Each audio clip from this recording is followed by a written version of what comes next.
రామ్,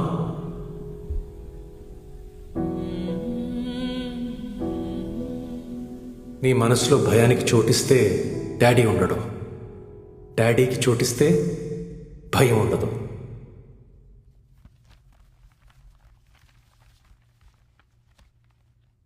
అనగనగా ఒక అడవిలో ముఫాసా అనే రాజు ఉంటాడు. అతనికి తన కొడుకు సింబా అంటే చాలా ఇష్టం. సింబా ఇంకా ముఫాసా రోజు కలిసి తినేవారు, పడుకునేవారు, కథలు చెప్పుకునేవారు. సింబాకి చీకటి అంటే భయం. ముఫాసా పక్కన లేకుండా ఏం చేయలేడు.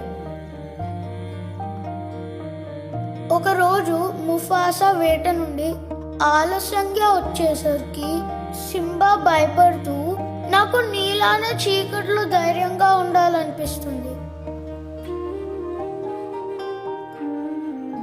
కానీ నువ్వు నాతో లేకపోతే భయం వేస్తుంది, అందరూ నన్ను చూసి నవ్వుతున్నారు. అప్పుడు ముఫాసా, నువ్వు ఒక రోజు భయాన్ని దాటుతావు అని చెప్తాడు. ముఫాసా తన పనిలో భాగంగా వేటకి వెళ్తాడు. సింబా ఎప్పట్లానే ముఫాసా కోసం చీకట్లో ఎదురు చూస్తూ ఉంటాడు. ఇంతలో ముఫాసా స్నేహితుడు సింబాకి ఒక కథ తీసుకొచ్చి ఇస్తాడు.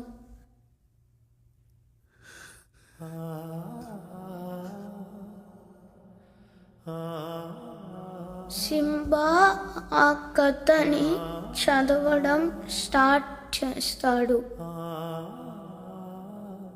ఇక నుండి నీ ప్రయాణం నువ్వే చెయ్యాలి. నీ చుట్టూ ఉన్న వాళ్ళ బాధ్యత కూడా నీదే. జీవితంలో ఏం జరిగినా